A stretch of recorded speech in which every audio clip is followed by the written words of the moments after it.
cue to come talk to me.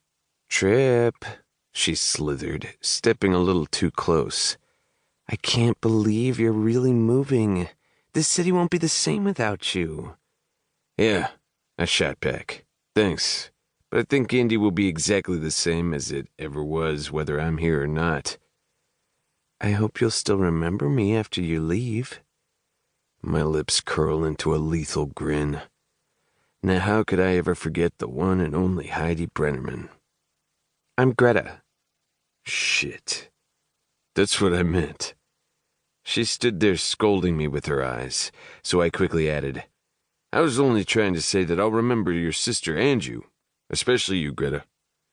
Greta didn't seem too insulted by my screw-up, however, judging by the way she leaned in and danced her fingertips along my neck.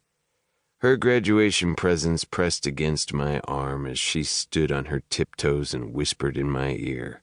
Well, at the very least, my mouth would like the chance to make sure of it. Nice. I could get down with a little blow and go. Well, if you insist, I teased before leading her out the back door. 5 minutes later, I'd find myself laying out on the couch in the pool house getting a going-away blowjob. 5 hours after that, I'd be sitting behind the wheel of my black Ford Bronco, setting out for Norman, New Jersey.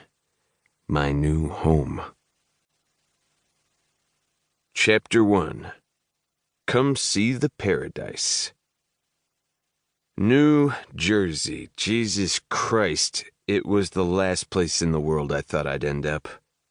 I'd just driven through downtown Norman, taking notice of the tree-lined streets and rows of mom-and-pop stores. The place was straight out of Anytown, USA, a shrine to suburbia, a Norman Rockwell painting come to life. In other words, boring as shit. I mean, I wasn't a town kind of guy. I was a city kid. New York? Sure, sign me up. But Jersey? What the hell was waiting for me here? Rumor had it the entire state smelled. Well, to be fair, I hadn't yet noticed any overly offensive stink since crossing the border, and thankfully my new town didn't reek of anything other than middle class and fresh-cut grass. I guess that was one perk I could log in the pro column. I wished I had more time to check out New York, but there was too much stuff to do at the new house. Plus, school had already started. A week ago, I'd been agitated the whole 12-hour drive over, but I was sure my anger would be nothing compared to my father's. Man, was he gonna be pissed. I wasn't looking forward to the inevitable confrontation regarding my late arrival. I'd avoided talking to him the past 2 weeks and simply timed the phone calls to my mother when I knew he wouldn't be home. I turned my truck up North Road and was stopped at the gatehouse. The man inside slid the glass window open and said, Afternoon. Where you headed? Wilmington, 101 North. Ah, the old Callaway place. You working or visiting? Neither. Both. I live there. I held my hand out toward him. Trip Wilmington. I guess we'll be seeing each other around, huh?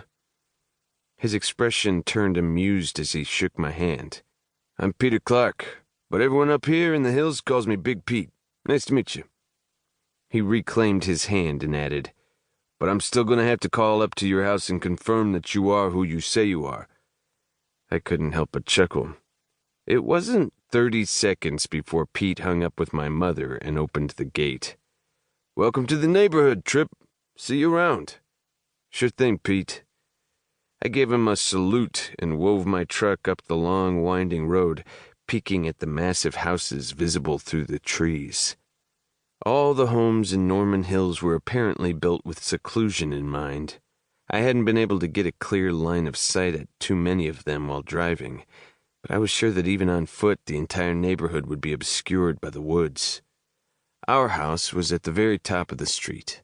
It was a large stone mansion with oversized windows and a huge wraparound porch.